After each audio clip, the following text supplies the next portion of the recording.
and welcome to my channel. Don't forget to hit that subscribe button. This is part 2 of my series of rounds. In this video, I'm going to show you how you can change your regular compact router into the perfect circle making tool. So a couple of weeks ago, I started making circles at home and I came up with this little cardboard kind of DIY protractor to make sure that my circles were really accurate and then I could make them in different dimensions. And so I wanted to upgrade this because I started making a lot of circles and cutting with the scroll saw or a jigsaw was just not really that time efficient. I went online to check out how much a jig was going to cost me to buy to attach to my router, thinking that would be easier, and I found that they were astronomical in price. So I thought that I could create my own at home. Well, getting my router, I'm going to flip my router upside down. And this is sort of like the running plate on the bottom, and there's 4 screws that will attach the bottom. And what I'm going to do is I'm going to remove this plastic running plate. Now I'm going to remove the guard next by unclipping this side and pulling it off, and we're going to use this part after. When cutting during this video, I'm going to be using the 1/4 inch straight flute. You want to make sure that you put your router screws in a safe place because you don't want to lose them. I'm going to use a piece of 1/2 inch plywood scrap, and I'm going to use my running plate. I'm going to trace the shape of the running plate as well as the screw holes and the circle in the center. So the next thing I'm going to do is draw a straight line all the way down the length of my plywood. The size of the plywood that you're going to use is going to be determined by how big you want the diameter of your circles to be. So I know that I only want my circles to be up to 20 inches long. So this is going to be about 10-12 inches long. Now I'm going to drill holes through where my screw holes are going to be, and I'm going to pre-drill a hole through the center of this circle so that I can access to cut it out with my scroll saw. And I'm going to use my scroll saw to cut out the shape of my jig.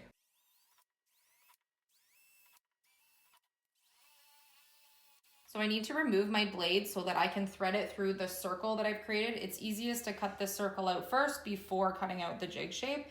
So I'm going to loosen this up so I can take my blade off.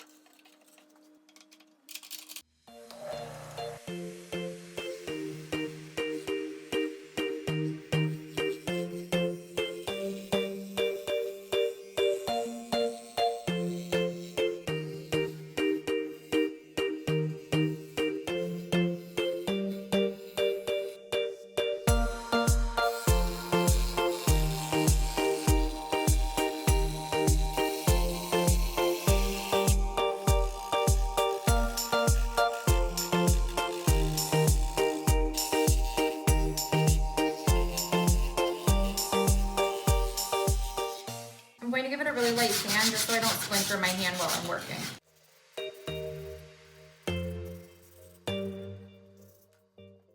This top spot here is actually what's going to be running around along the bottom, cutting our circle out. And since we're going to be putting the screws in, we need to countersink them in. Otherwise, these screws are going to scratch up the artwork that we're going to create. So to countersink, I'm going to use a larger size bit, and I'm just going to drill in just a little bit. I'm not going to go all the way through or even halfway, just enough that the head of my screw can go down into the plywood.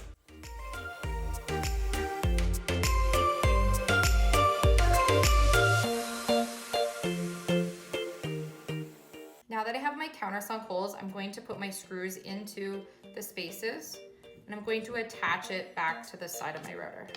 You want to make sure that you use a screwdriver for this step, not your drill. So now that I have the bottom all attached, I'm going to flip it over, and I'm going to put the router back into the guard so that I can show you where your blade's going to be in this viewing window in the center of the circle that we created. And I'm going to use my measuring tape, and you're going to measure from the tip of the blade down your piece of plywood. And you're going to make a mark every inch.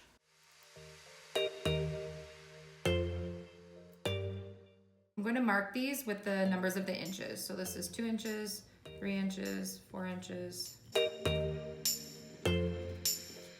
So each of these points represents half the diameter of the circle. So if I want to cut a 4-inch circle, I'm going to make my peg or my screw go at the 2. If I want an 8-inch circle across, I'm going to go with the 4. So this jig can go up to a 24-inch circle.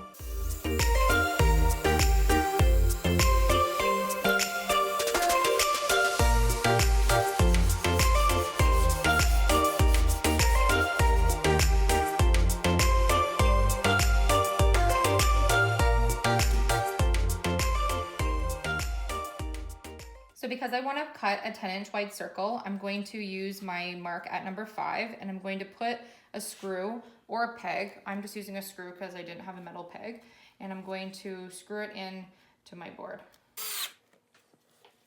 So before I do anything, I'm going to unlock my router, and I want to make sure that my blade is sitting up from the board.